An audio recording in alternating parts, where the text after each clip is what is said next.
Hey guys, what is going on? My name is Ultra, and welcome to a new experience. Here we are in the brand new Crusader Kings 3.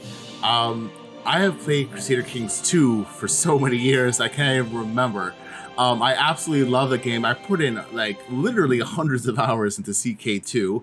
I wasn't really a achievement hunter. It was more just like for fun. I used to just like love my thing is like starting from a count, the smallest possible rank you can get, and going up to the highest you can reach, and just having fun with it. Yeah, there's definitely achievements along the way, but that was never really my specific goal. But this game is absolutely amazing. So if anyone doesn't know, this game by Paradox, you select based on, I guess there's two different starting years in this version. There's 867 and there's 1066. And you select either one of the preset options of like interesting characters. Like here's like the King of France, the King of Lotharingia, if I pronounce that right, East Francia, Bavaria, or you can go like just different little scenarios, different people that are already preset, or you can click out this button, which just plays any ruler in these two different time periods, 867, and it can be anybody, any count, any duke, any king, anybody you want. This is all based in Europe, but actually the map, which we'll look at in this after we load the game, goes all the way to India. So you can actually click this and click on any ruler you want from all the way from the coast of Spain all the way to India. So it's quite a lot of options, a lot of experiences, and it's like one of these games where it's never the same game twice, because it basically starts you off at a point in history. Like it'll say here, okay, you're going to be the king of East Francia in 867. Everything up to that is historically accurate. Everything, once you hit play, is up to you to create your own history. There's no following along like a specific historical path. There might be scripting to have certain countries trying to stick with historical accuracy. I'm not sure. I don't really know. Most of the time, things just go haywire, and people are just mixed up all over the place. But there is something called a de jure, which we're gonna get into everything. But like for example, the King of France, you can't turn Spain necessarily into France. France is France. I mean, you can expand your country, into it. But there is the de jure borders which you kind of stick to in that sense. But there's quite a lot you can do. But yeah, we're actually gonna start at the beginning. I'm not sure how we're gonna play this game or how much we're gonna go into it. We're gonna start with the tutorial, and I typically, when I do my videos, I'm doing like segments. I might just do one long segment here and break it up into smaller videos without like an intro, outro in each one. I haven't really decided yet what I'm going to do. We'll kind of see how it goes, but yeah, we're going to play through the tutorial to kind of teach you guys how to play this game and kind of get you into it. It's a super fun game, but you got to dedicate quite a bit of time, quite a bit of hours into progressing. Definitely not a quick pick up, put down kind of game. Yeah, it's definitely a lot going on. Okay, so we're going to click on play tutorial. Yeah, we're going to go through it. So here it is here. Crusader Kings 3 is a deep strategy game of dynasties and intrigue. If you are new to the world, we recommend you play the tutorial. Now, I know how to play the game, but I'm going to play through the tutorial to kind of go through it with you guys so we can learn. So we're starting off as Petty King Murshad, a ruler in Ireland. Actually, he's actually one of the, here he is right here. So he's actually one of the options for the 1066 rags to riches category. Yeah, here's a little story here about him. You can pause and read that. But yeah, we're going to play as this guy who happens to be a option for the main game anyways. So we're going to play the tutorial and we're going to click play. They call it Ireland Noob Island because it's, you're obviously an island, you're water surrounded, like you're safe more or less a little bit from invasion. So this is why they call it Noob Island. You can cut something to cut your teeth on to learn the game. This is a great place to start. So if you're new to the game, you're looking for something just to practice, I'd say this is good. It's one of the easier places to go. Okay, so welcome to Crusader Kings. You are a medieval ruler. Land is yours for the taking through clever marriages and diplomacy or by way of the sword. Yes, there's no way to win. It's just you play along until the game ends in 1450 something, 53 maybe, 1400s. Is when the game ends. So you can go from now until the 1400s, and then just time runs out, the game is over, but there's no win, you win the game type idea. Okay. WASD keys to move the camera. Zoom in and out with the scroll wheel. This is the max zoom right here. I kind of wish you can zoom. I always wish you can zoom in like way more, and there'd be like a little bit. I mean, this game is amazing in terms of detail. Like, I always wish you can just zoom in just more to see more cool things. But it is what it is. And I think there's different zoom levels: details map, political map, paper map. Details map. So there's what's political map. Here's like the when you zoom out. Here's like the paper map. So you can kind of see it has this cool like get this thing out of here. Has this cool like medieval style map. And here's like the cutoff right there. Here. I don't know I don't know what it means by political map. Maybe it's one of these options here. Realms? I don't know. Okay, click next. Pausing. Oh yeah, so we're in pause now. Spacebar, or there's a speed button here. You hit this or you hit spacebar. Sometimes you'll see blue highlighted text. That just means you can mouse over it and you can get like an updated thing, and you can even double mouse over for a thing, for more information. Yeah, it's just showing you how it works here, even though this is not letting me double mouse over. Anyways, next. Okay, rulers of the land. Now let's talk about the game. Everything takes place on the map before you. The world consists of large and small pieces of land, each belonging to someone based on their title. So here's you, okay, and it's this cool animated 3D figure, which is awesome. So this is we're the petty kingdom of Munster, which is here's glowing white. This is your kingdom right here, okay. We are the petty kingdom of Munster, but we're the Earl of Thomond. There's another Earl of Ormond. So even though we're the king of both these areas, or petty king, there's a different earl that rules this county here. If you click your character portrait, highlighted in the character view, the borders of your realm capital will light up. Outside of that will be the borders of your entire realm. Munster is your primary title, which is why your realm is named after it. You also hold the Earldom of Thomond as a separate title. Okay, so whatever your highest title is going to become your name. So I'm now I'm not the Earl of Thomond. I'm actually the Petty King of Munster because I control these two areas. As a ruler, you can only hold so much land on your own. You will often have other rulers helping with the administration of the realm by holding land titles within your borders, making them your vassals. Okay, that's this figure right here, domain. So I might go into actual domain. Here it is here, your domain. So domain is 1 of 5, which means I could get 4 more counties under my personal rule. Not vassals. I can hold 4 more counties myself and be within my domain limit. And domain is decided by your prestige, by a few different things. Press home key to zoom in. And it takes you to your capital. Once closer up, you can see blue labels on the baronies. Okay, so, well, yeah, here it is here. Each county is now separated into smaller parts. So here's your barony. I'm not even going to try and pronounce that. Here's the next one, which is like where the church is. And here's the third one, which is the city. All in one county. There's 3 different sub-areas in one county. And the same goes for this one. There's 3 different ones. Okay, you're playing as one of many characters in the world, represented by the character avatar. Here it is here. Your character is the ruler of a realm. You will need to make sure that your dynasty survives and thrives throughout the ages. Your titles give you power and control of your territory and other characters who might hold land of their own.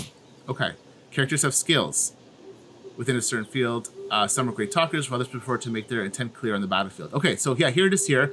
Every character in the game has 1, 2, 3, 4, 5 categories of skills. This is diplomacy, which is what did you say here? Your talkers, like how well you interact with other nations and your vassals.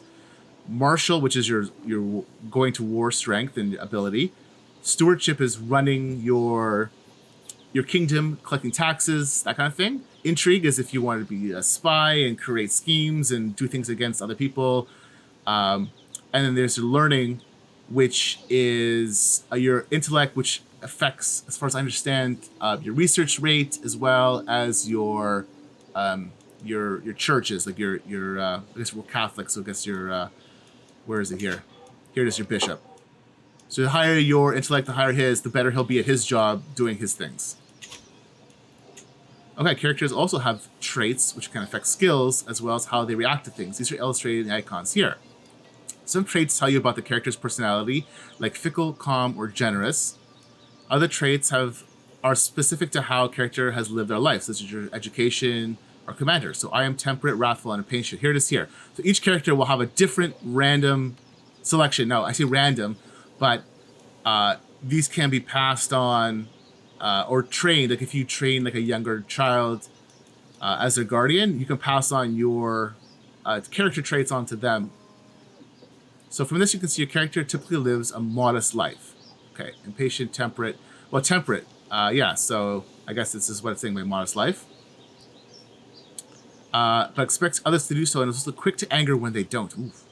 When a character chooses to behave against their personality traits that causes stress. So now there's a stress thing. You can't see it now. I don't see it here, but on the game, this thing was reduced next to your avatar here. There's a stress bar. And when your stress gets too high, you can have like a mental breakdown. All right, traits can also impact how other characters react to you. Some people are impressed by the brave trait, so I don't have brave.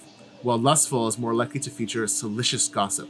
Traits influence other characters' morality and greed, which can affect both their friendly and hostile reactions. Okay, so yeah, so I am temperate, wrathful, impatient. So vassal, right away, I see vassal opinion is already -5 for this. Learning -2. So I'm definitely a military. Look at this, martial +3. I'm definitely a military man, skilled tactician, and a holy warrior. I'm a good Catholic boy. All right.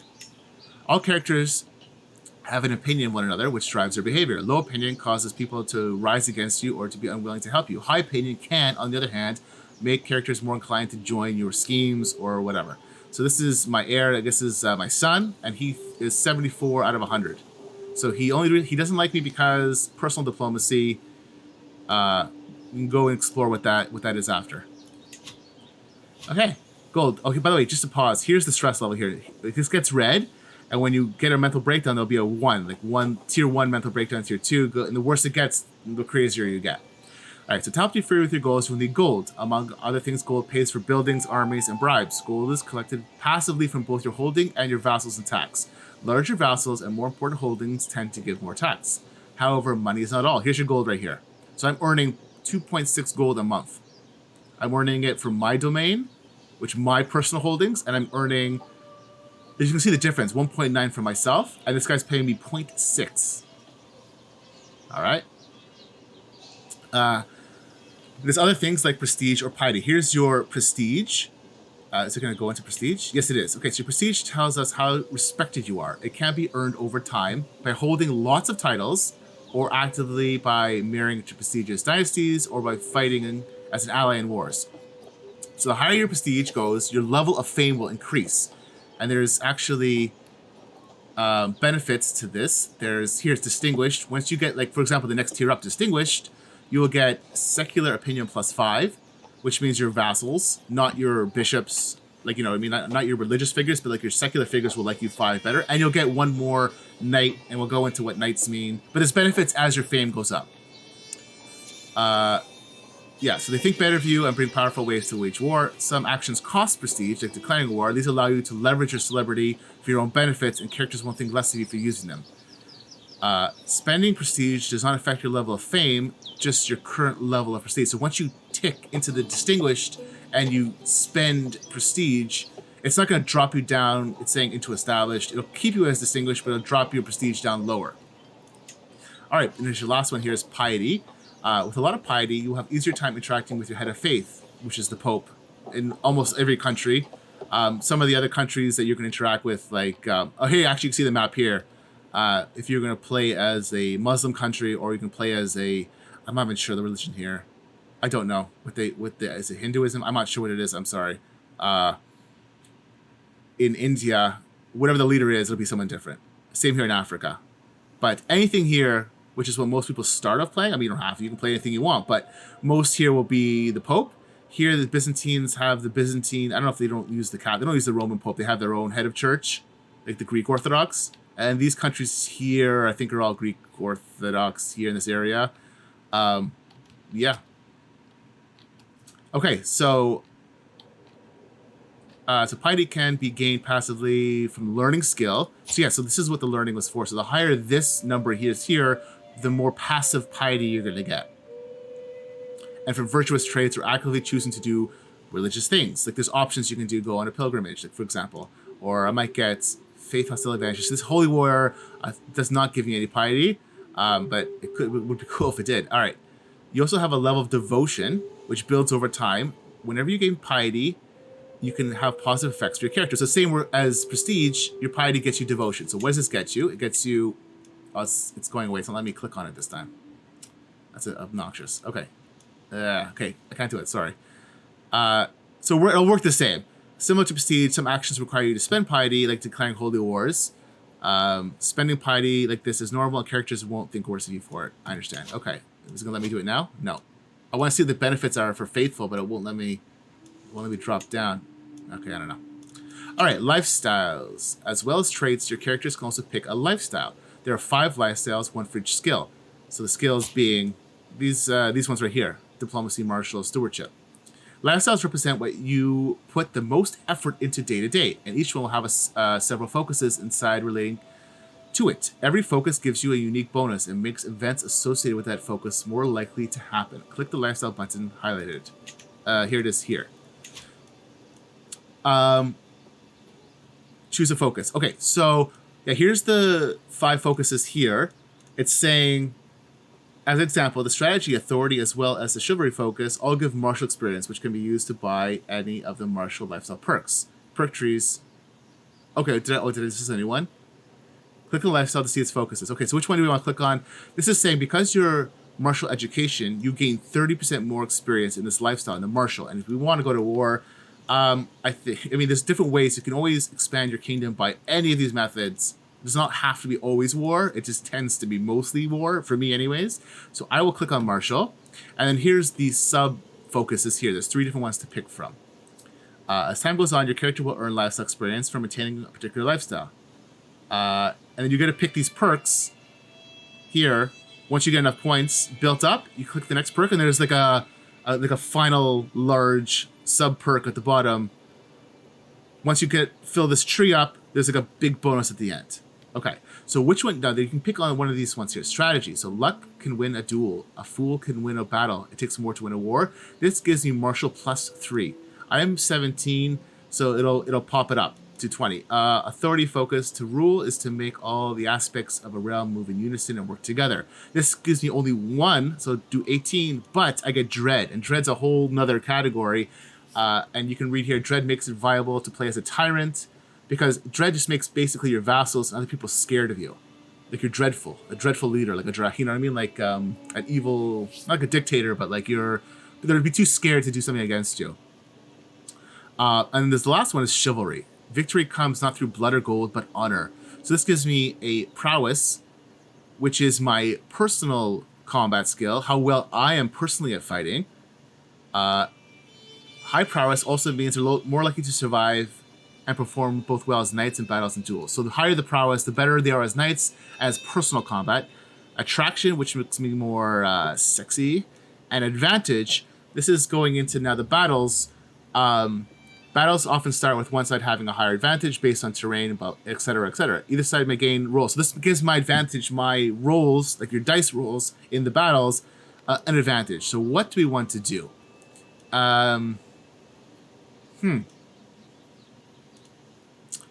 If we were a bit higher, I'd say forget this. If we were like at 20, I'd say forget it. Once you're at 20, you know what I mean? You're already pretty much top of the game. But I'm only at 17. And I don't know that I'm going to be personally leading armies.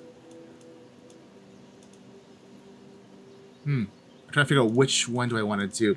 It's either going to be chivalry or strategy.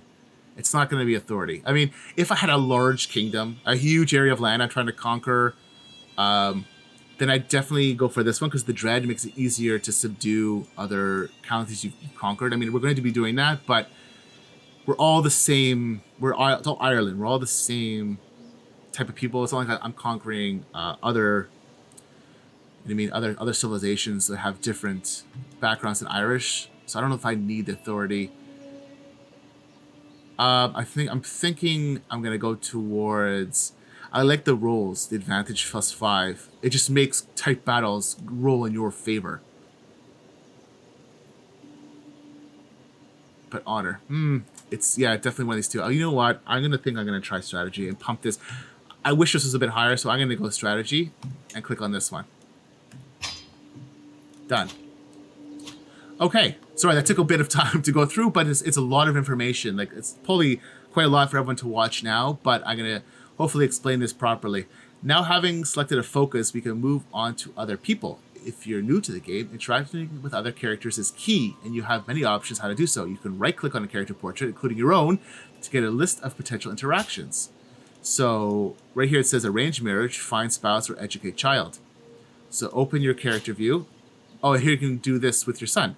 Right-click your heir and see the interactions available. So it says here, arrange marriage, find spouse, sway, which is a scheme, which is, I believe, part of intrigue, which you can get the guy to like you.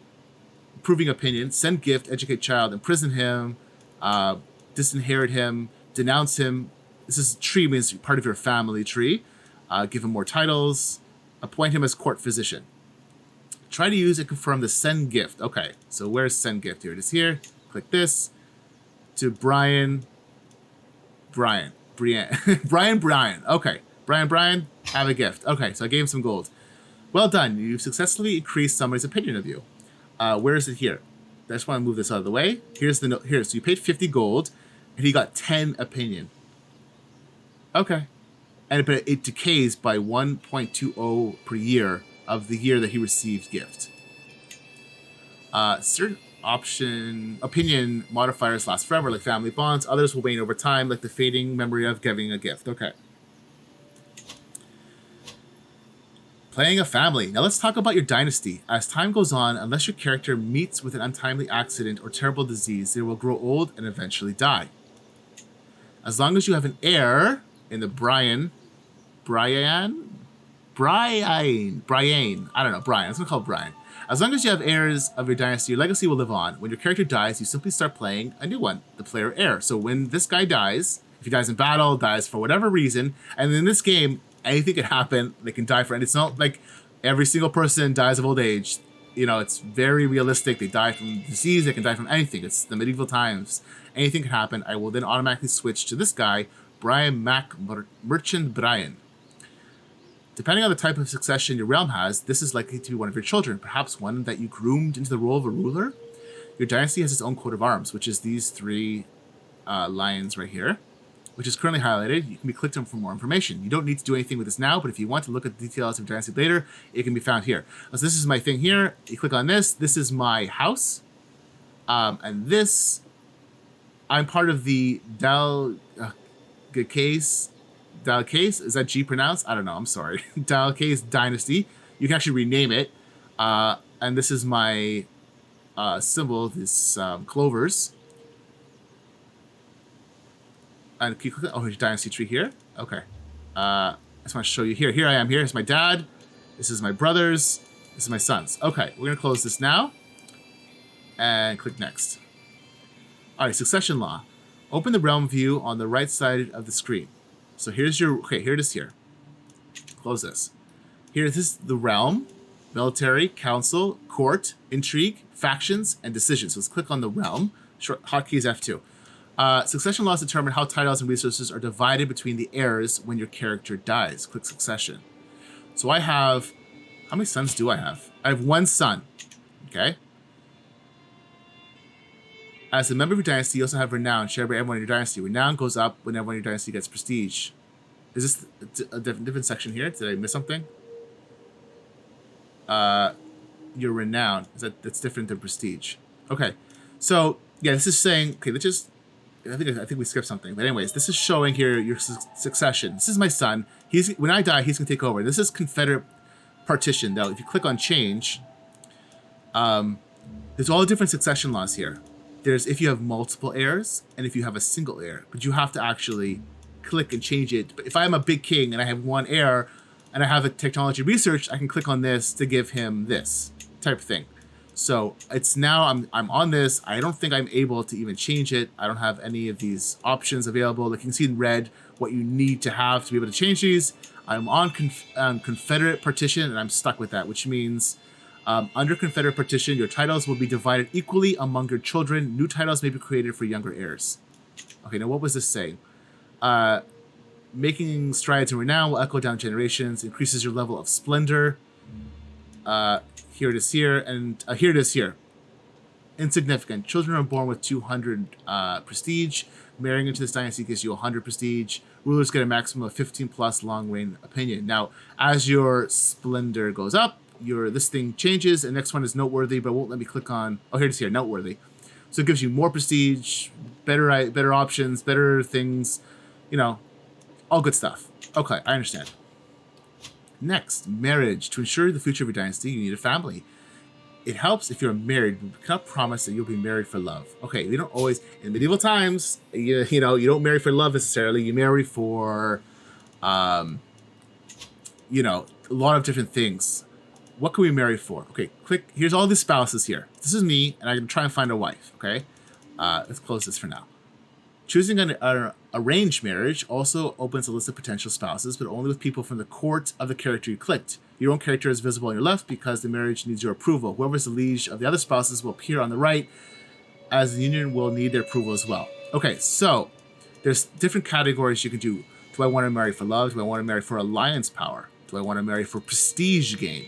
Do I want to marry for the highest rank of person? Do I want to marry someone who has high martial skill to boost my martial? So it just depends on what the reason you want to get married for. That's usually, these two are typically the best. Alliance power, if you think you're going to do a lot of wars and you want a strong, like you want Bohemia, which is a superpower right now, right here. Here that's the emperor. Where's his here? No. Okay, I can't really zoom in. Maybe Bohemia is like here. Where is? Here he is. Here he is. Here. Duke. This Duke of Bohemia. He's got 2,000 men with him. He's quite powerful at this time. If you wanted, for example, to go to war and you would marry, what's this? His daughter? Yes, his daughter. He would go to war with you, and he's bringing 2,000 men with him. So it's quite a lot. So there's different reasons to get married. It's also far, though. That's another thing you got to take into account. There's a lot of different things to look at. Also, is Czech wife going to mingle well with the Irish people? Like, there's different little aspects to think about and look at. Is they the same religion as us? Or they have good skills? Do they have good talents? Yeah. So let's see. Okay, so there are different factors, and here's more filters. So you can do fertile if you want to have more babies. I don't necessarily want more babies because I've got one son who's going to inherit, and we have Confederate succession, which means if I have more children, my lands are going to be divided up into all the children. So the highest title will go to him, the petty kingdom, but if I get a couple more counties in an upcoming war, other counties might go to other children. I'll lose that land when I take over as him. Okay, that's just how the game works. Yeah, so you can look at culture, say Irish, Godelic group. I guess, I don't know what that means. Is that a greater Irish, Scottish? I don't know what that means. But yeah, if they were in part of alliances, different filters.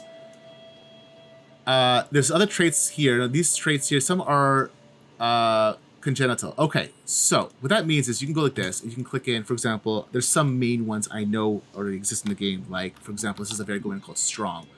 You click Strong, there happens to be nobody here who's willing to marry me with the Strong trait. Or you can type in Genius. No one here either. But that's the idea. And those kind of traits could be passed down to your children. Like here's a lunatic. Here's a congenital lunatic trait. For example, it's a bad one. The good ones would be in green. Here's melancholic, a bad one. Here's one here, comely. She's a very pretty lady. It could pass down to your son, your daughter, to make them pretty, which makes this benefits to it. What else is there? Anything else here? These are mostly are negative. What is this? Albino? That's interesting. Oh, interesting. Okay. Pretty or handsome. That's different than comely. It's pretty. It's even better than comely.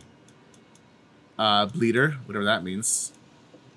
Homely, which is opposite. Oh my god. Yeah, I can definitely see a homely one. I can see that. Okay, what else is there? Slow, ugly, wheezing. Okay, Do you want a slow, ugly, wheezing wife or what? Here, pretty, as comely again. Oh, here's this one here. Hail. Hail's good. Hail means, I don't know what the exact, birth is fit and sound of body. Okay, I don't know exactly what the word hail means, but basically it makes you're stronger, you're tough, you're like a good, healthy person. But also, this is a lowborn. Do you want to marry someone who's a lowborn just to get hail children? I think we're going to do what's best for us at the moment since we already have a son, and we're going to do alliance power. Now, I'm a 39-year-old man. I don't necessarily... This is completely normal for the time to be married. I mean, you won't get married until she turns, I believe, 13 or 14, maybe 16. I don't remember exactly how old she has to be to get married. So I'm not going to marry her when she's 10, but I'm betrothed to her. And that's completely 100% normal for this time. It's just the way it was done.